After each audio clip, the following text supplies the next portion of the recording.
Renan Santos.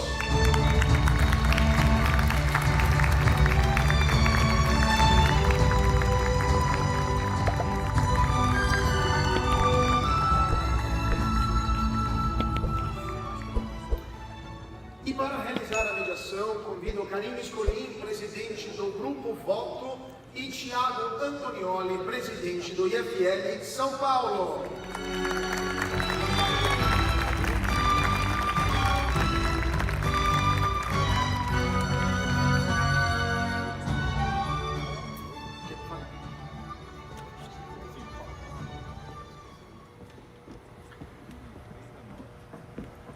Bom dia novamente ao público. Karen, candidato Renan, obrigado pela presença de todos. Antes de passarmos às perguntas, eu reforço. Convidamos os 5 candidatos à presidência com maior intenção de votos nas pesquisas, visando abrir um espaço de confronto de ideias e dando a mesma visibilidade a todos. 2 desses candidatos optaram por não participar do evento de hoje, sendo Flávio Bolsonaro, do PL, e o atual presidente Lula, do PT. Lamentamos, mas agradecemos aos candidatos que estarão aqui hoje expondo suas ideias ao eleitor. Como presidente do IFL São Paulo, eu farei a primeira pergunta ao candidato e, em seguida, passo a palavra para a Karen. Candidato, a minha pergunta inicial será ampla e conectada ao tema do nosso fórum, que é as escolhas que definem o nosso futuro. Gostaria que você explicasse, candidato, por que o senhor, como candidato, é a escolha certa para o futuro do Brasil. Bom dia a todos, muito obrigado aqui por estarem me ouvindo, muito obrigado pelo convite. Vem sendo uma longa jornada essa campanha, quer dizer, pré-campanha, né? Tecnicamente, se eu chamo de campanha, eu tomo uma condenação eleitoral, é tudo muito confuso até agora. Eu sou candidato, mas não estou em campanha, então eu sou um candidato em pré-campanha. Por que hoje nós precisamos de uma candidatura como a minha?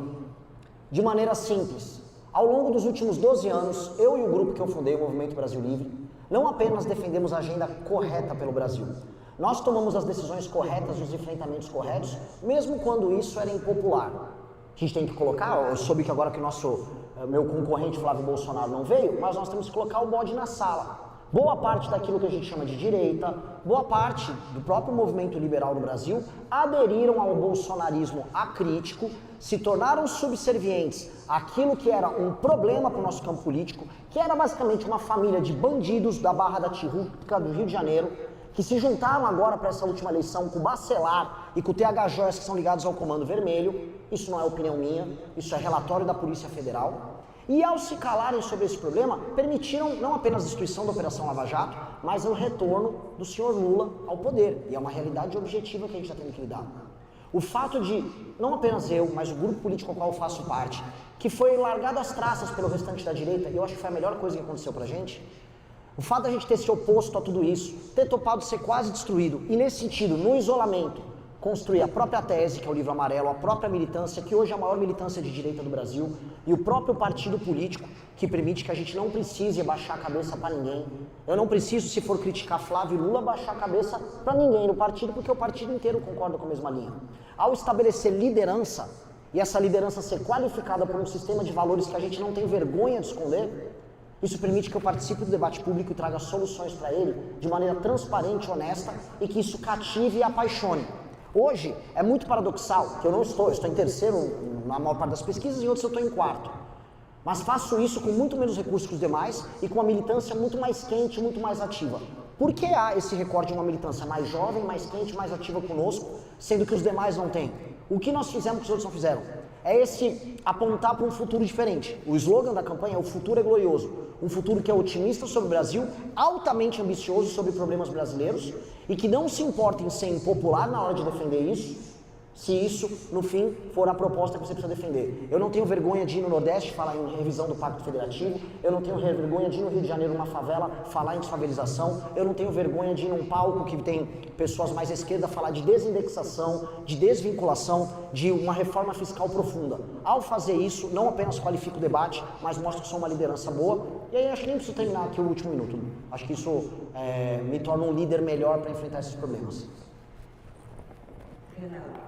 Uma das principais dores do brasileiro e de todas as regiões do Brasil é a questão de de segurança. Uma das suas principais bandeiras é justamente o combate ao crime organizado. E hoje sabe-se que organizações como o PCC, Comando Vermelho, estão enraizadas em todos os setores da sociedade, inclusive na política. Como tu pretendes transformar o teu projeto de combate ao crime organizado em ação real, sendo que isso precisa uma mobilização e uma articulação também com os outros partidos políticos? Óbvio que vai precisar, e a boa notícia é que, estranhamente, durante o governo Lula, veja só o que eu vou colocar aqui, é uma provocação que a gente tem que fazer no campo da direita. Mais leis de combate ao crime organizado passaram na maldição do governo Lula, que é um governo pró-crime, do que no governo anterior, que supostamente era um governo de combate ao crime. Mais leis passaram, porque este Congresso inclui o Centrão, já entenderam que esta é a grande preocupação do brasileiro, e o Congresso fez maioria para passar, inclusive, PEC. Projetos de lei e PEC passaram com aumento de pena. O nosso deputado federal do Partido Missão, Kim Kataguiri, passou um projeto agora de aumento de pena para roubo, furto e receptação de celulares. E a gente sabe que boa parte do crime que faz com que a pessoa tenha medo de sair na rua é o roubo de celular. Inclusive, já por conta da mudança da legislação, já está tendo um reordenamento, para você ver como é que o crime funciona.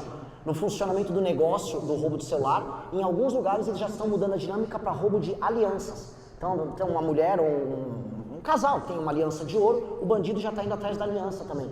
Por quê? Porque ele já está tendo que se adaptar a uma circunstância nova. Mas isso são projetos de lei que passaram agora, mesmo no governo do PT. Pois bem, o governo nosso não acredito que terá dificuldades em passar projetos de lei de aumento de pena, de alteração na lei de execução penal, para que a gente acabe com a maldita progressão de pena como ela acontece hoje, para que a gente possa enfrentar e destruir o crime violento. Então essa parte do Congresso, não creio que seja o maior dos problemas.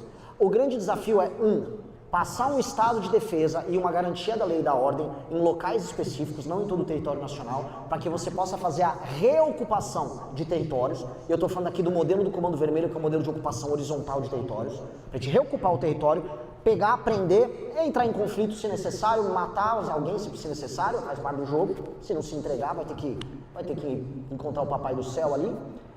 E no enfrentamento, aí sim, a uma organização como o PCC, você vai ter que utilizar órgãos como COAF, Polícia Federal, articulação com os Estados, Forças Armadas, porque é uma coisa mais complexa. Quando a gente fala só da operação que o PCC tem, de pegar a droga que entra pela Bolívia, uma parte dela também entra lá pela selva amazônica. Você está falando em uma rota que passa do Mato Grosso do Sul, passa por estado de São Paulo, entra, por exemplo, em portos secos, ou inclusive lugares que tem produção de café, porque a cocaína ela tem uma densidade similar do café. Ali daqueles contêineres vão para o Porto de Santos. Uma parte da droga precisa ser processada também na Baixada Santista, por isso que o PCC ocupa os morros da Baixada Santista. Colocam essa droga no barco, esse barco é embarcado para Roterdã, na Holanda. Vejam quantos elementos nós precisamos. Aí não é só ocupação territorial, é parceria com outras nações, trabalho de fronteira usando Forças Armadas. Também colocar uma intervenção no Porto de Santos, então no Porto de Santos, Porto de Paranaguá vão precisar de intervenção federal. Muito possivelmente o Porto de Pecém lá no Ceará também vai precisar, porque o Comando Vermelho está cercando o Porto de Pecém. Então a gente está falando de uma série de ações articuladas que a gente vai precisar, maioria para passar um estado de defesa e uma GLO, mas também vamos precisar de articulação com os governadores. Governador que cooperar, eu quero dar os louros todos da vitória para ele. Cheguei a conversar com o candidato a governo que não me apoia, mas falaram, vai ser uma delícia trabalhar com vocês nisso. Eu falei, você fique com os louros da destruição do crime. Eu compartilho isso com você com a maior tranquilidade. Agora, governadores, vou dar um exemplo, vou dar um exemplo, Jerônimo, que são, de maneira clara, lenientes, para dizer o mínimo, com o crime. Aí, se for necessário fazer uma intervenção no próprio estado deles, assim faremos. Inclusive no estado como o Rio de Janeiro, cuja classe política já foi alvo dessa infiltração que você citou, eventualmente o estado do Rio de Janeiro, uma das primeiras decisões que vão precisar ser feitas é uma intervenção no próprio estado do Rio de Janeiro, local em que a política está completamente infiltrada pelo crime organizado. Muito bem. Candidato, nós estamos aqui no 13º Fala Caminhos da Liberdade. E o presidente da República também é um guardião da ordem constitucional. Como o senhor pretende, no eventual governo, garantir que as liberdades individuais e coletivas, especialmente de liberdade de opinião dos brasileiros, sejam garantidas? O Brasil vem passando por um enfrentamento, sendo tocado especialmente pela Suprema Corte, à liberdade de expressão. Há essa equiparação histérica que vem sendo feita com injúria racial para qualquer coisa. Então aí qualquer coisa vira transfobia, qualquer coisa é racismo, qualquer coisa... Agora tem a lei da misoginia. E todos esses elementos são apenas tentativas de restrição ao discurso livre, ao debate livre, usando uma espécie de histeria e pânico moral. Eu reparei nisso agora no debate público na TV, até dei uma entrevista para a imprensa interessante. Há uma discussão sobre violência contra a mulher que é necessária. Há uma discussão sobre feminicídio que é necessária. Há um enfrentamento a isso que é necessário. Morre coisa de 1.400 mulheres por feminicídio, nessa qualificação que foi feita por ano. Agora morre um número bem maior de crianças. O infanticídio é muito superior. 12% dos homicídios que acontecem no Brasil são infanticídios, morte de crianças e adolescentes. 4% são feminicídios. Por que fala-se mais? Porque você atrela agora uma política, bem clara no Congresso Nacional, de censura baseada nisso. Alguns anos atrás foi a Black Lives Matter. Esqueceram agora os negros, era vidas negras importam. Aí, vidas negras importam, tudo é injúria racial, tudo é imprescritível, você tem que ser preso se você falar algo que possa ser considerado inadequado. Agora esqueceram os negros, porque eles já passaram a censura nisso. Agora estão usando as mulheres como uma vítima para censura. O que eu quero é mulher andando segura, matando bandido. Eu quero que eles precisam matar o bandido, pegar o agressor na casa, e isso precisa ser resolvido. Agora, a propaganda que é criada para justificar a censura, isso o presidente da República e o Congresso tem que ter a sensibilidade de enfrentar. E sobre o STF não tem que passar por cima de matéria legislada. Eles não podem ficar fazendo essas equiparações à injúria racial, como hoje a gente vem vendo na Suprema Corte, de modo a gerar essa censura erga omnes contra todo mundo. Então, isso terá que ser coibido e vai ter que ser de duas maneiras. Eventualmente passando um marco legal, reforçando a liberdade de expressão no Brasil, por mais redundante que isso seja. E 2, as nomeações dos próximos ministros do STF. O próximo presidente da República terá 4 nomeações, muito provavelmente, porque dificilmente Lula vai nomear alguém ainda esse ano. Então, com 4 nomeações, com a presença do ministro André Mendonça, eventualmente a própria manutenção do fluxo ali, permitirá uma geração de uma maioria mais republicana, para que a gente possa estabilizar isso. Muito bem. Candidato, o Brasil tem um Estado pouco eficiente, pesado e pode ser até mofado em alguns setores. Qual que será o seu modelo de governança principal, sua principal bandeira de governança e gestão para reduzir o tamanho do Estado e trazer um pouco mais de eficiência? Nós vamos começar primeiro mexendo na parte fiscal e na gestão dos gastos. Porque antes de tudo a gente tem uma crise fiscal, antes de eu poder sequer mexer na máquina com uma reforma administrativa. E isso tem um impacto geral, porque ao você ficar aumentando os gastos obrigatórios com gatilhos automáticos, como a gente vê nas vinculações, nas indexações, você não tem nenhum estímulo por parte do gestor público em fazer uma gestão boa da mão de obra. Vou dar um exemplo. Em municípios ao redor do Brasil, em que a população de jovens ela proporcionalmente diminui porque está nascendo menos gente, você tem que gastar todo ano cada vez mais com educação, mesmo com a população ficando envelhecida. Ou seja, há uma irracionalidade no modelo de vinculação orçamentária que tem aqui no Brasil. Esse modelo faz, portanto, que não haja para a parte do gestor público nenhuma necessidade de fazer uma gestão inteligente na área de educação, porque simplesmente vai ter que entrar mais recurso, porque sim, porque a Constituição assim determina. Então, resolver a questão dos gatilhos automáticos é uma função essencial da parte do Estado, porque isso também tem um efeito fiscal e tem um efeito sobre a gestão e alocação de recursos. 2, e aí vem a grande revolução que a gente pretende fazer. O Brasil já passou no governo Fernando Henrique, que foi o governo mais reformista da história do Brasil, mas que não leva o crédito por isso. Ele passou a lei de responsabilidade fiscal, que foi um marco na gestão de municípios, especialmente municípios que até o final dos anos 90, município costumava ser perdulário, terminava mandato, terminava ano, dando calote de fornecedor a funcionário e dane-se. Isso passou e foi um marco civilizatório. Nós queremos passar agora a Lei de Responsabilidade Gerencial, que é o grande projeto do nosso governo, que estabelece indicadores de desempenho para todos os municípios e para todos os governos, indicadores de desempenho ligados à área de segurança, ligado à educação, ligado à cobertura de água, à cobertura de saneamento e, acima de tudo, ligado ao aumento da atividade econômica, diminuição de pessoas dentro de políticas de assistencialismo e aumento do emprego formal, quando eu chamo formal, vou da MEI à CLT, ou a abertura de empresas, de modo a fazer com que aqueles municípios possam se emancipar. O prefeito que cumpre os indicadores, ele está qualificado a receber emendas, e mais emendas, elas agora condicionadas à consecução das políticas públicas que atinjam esses indicadores. O prefeito que não cumpre, ele fica 8 anos inelegível. O prefeito vai contar com um corpo técnico de comissários enviados pelo governo federal para auxiliar essa gestão.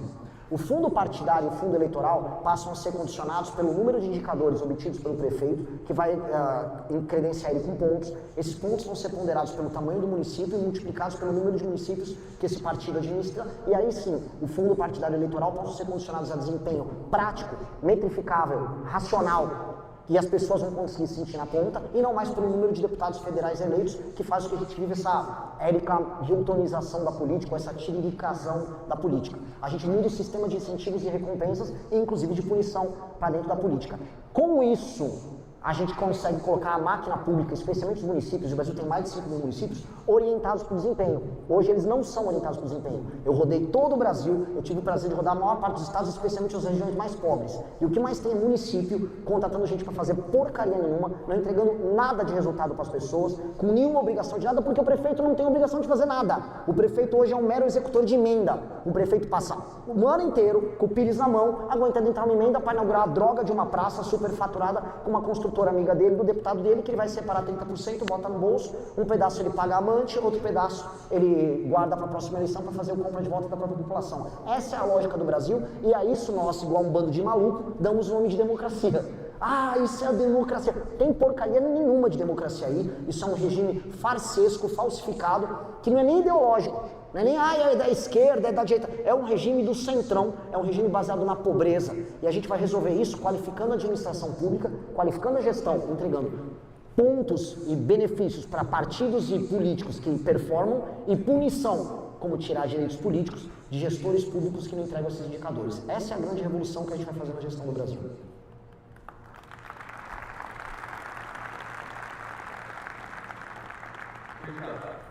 O senhor se diz admirador do presidente de El Salvador, Nayib Bukele, que adotou medidas drásticas para o enfrentamento do crime no país. Você acha que você gostaria de ser considerado Nayib Bukele brasileiro? Eu quero um dia que eu falei que o Bukele é o Renan Santos, é o salvadorenho. Porque eu acho que na América do Sul, na América Latina como um todo, a gente tem 3 grandes problemas a enfrentar. Todas as nações apresentam grandes problemas fiscais. Isso é típico.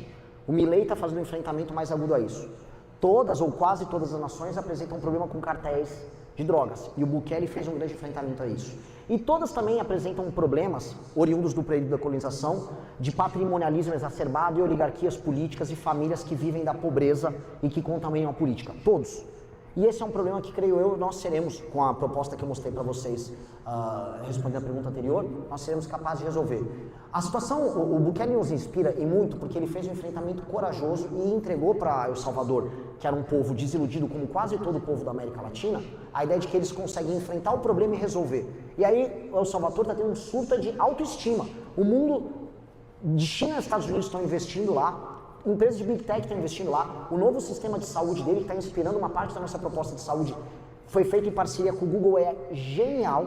Ou seja, ele está se tornando um gestor público para muito além da questão da segurança pública. Mas ele teve que enfrentar de maneira excepcional uma situação de excepcionalidade, que era viver num país que é um narco-estado. Você não vai derrotar um narco-estado adotando políticas convencionais. Eu não vou poder chegar pro DOCA, o Urso, que é o líder do Comando Vermelho, hoje de campo, lá que ocupa o Morro do Alemão, e falar, não, você vai ter um juiz de garantias. Não, DOCA, você vai ter progressão de pena. Isso é papo de maluco, isso é papo de gente doida, xarope, e isso vai ter que ser enfrentado. O Comando Vermelho se prepara para a guerra. Ele está usando técnicas que estão sendo utilizadas na guerra da Ucrânia já para a ocupação de território lá no Rio de Janeiro. Nós vamos ter que declarar guerra ao Comando Vermelho.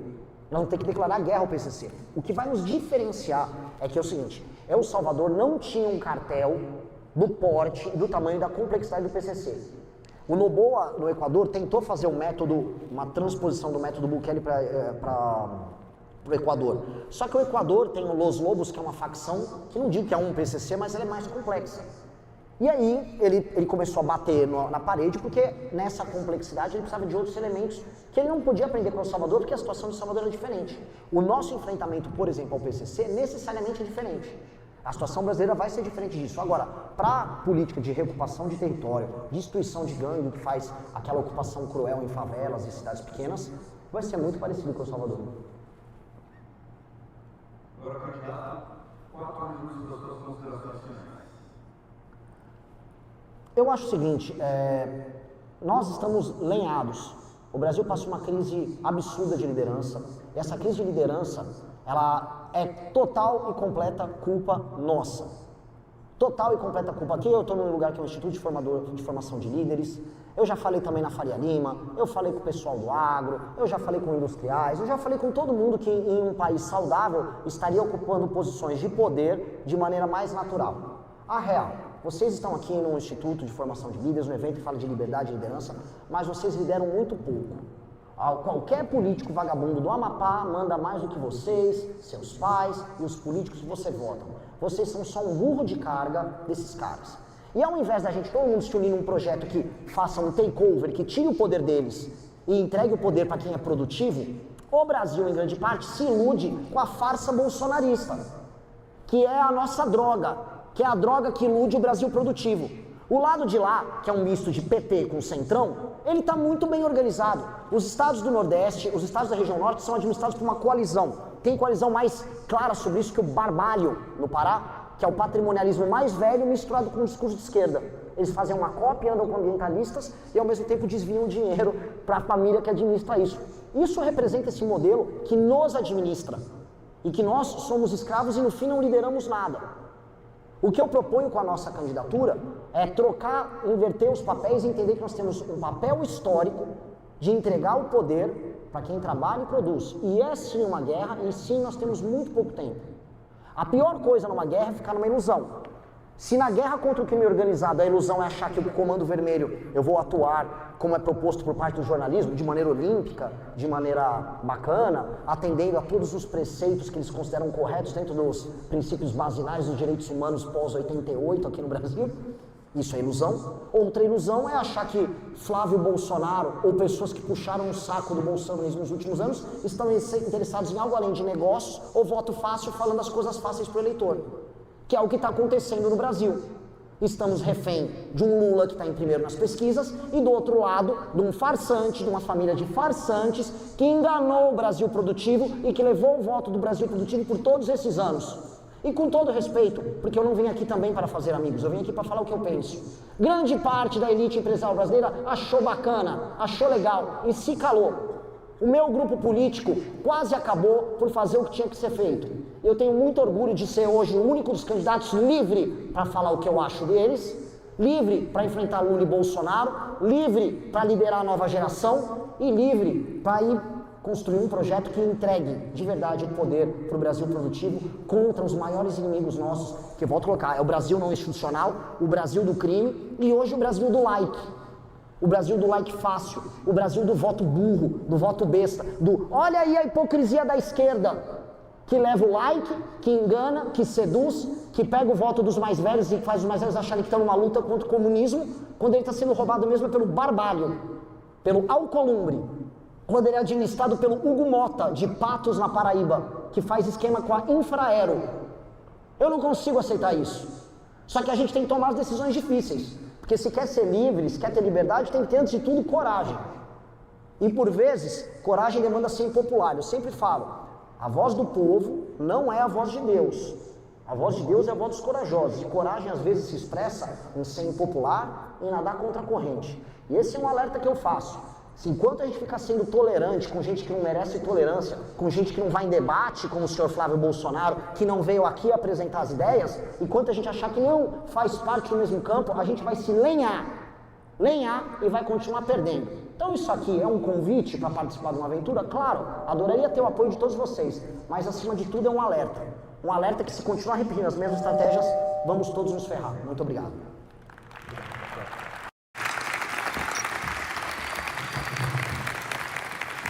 Brutal. Muito obrigado, candidato Karen.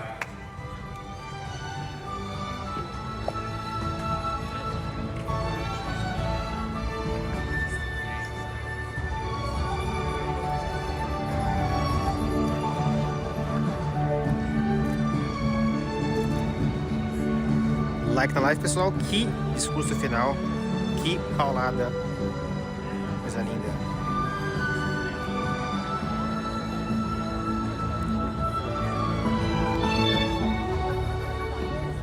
A live continua, vamos procurar nossos guerreiros de novo. Opa!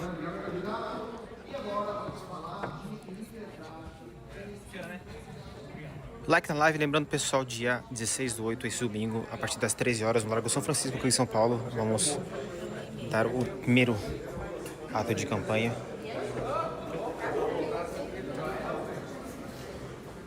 Se você é de São Paulo, você tem a obrigação de ir.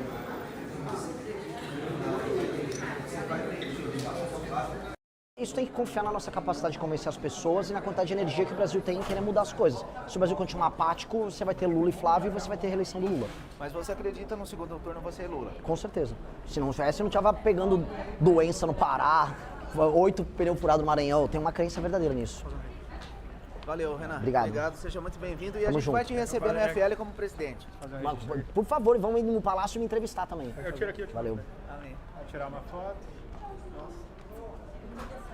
Tá feito. Valeu. Deixa eu pegar seu mic, rapidão. Cadê? Vamos comigo também? Não sei. Por favor. Que mic? Aqui. Certo, obrigada. Vocês foram ótimos, obrigada. Pessoal, deixa eu voltar pro meu mic aqui. Obrigado. Hoje, blockchain? Agora blockchain no Rio, vai ser bem legal. E Hélio. O Busnello vai junto e o Hélio Seco? Sensacional. Olha pra cá. Ô, Rodrigo. Aí, Foi no meu chamado. Tchau, tchau, gente. Quer conhecer cada vez mais o porquê a missão é o melhor caminho? Se inscreva e deixe seu like para mais cortes como esse.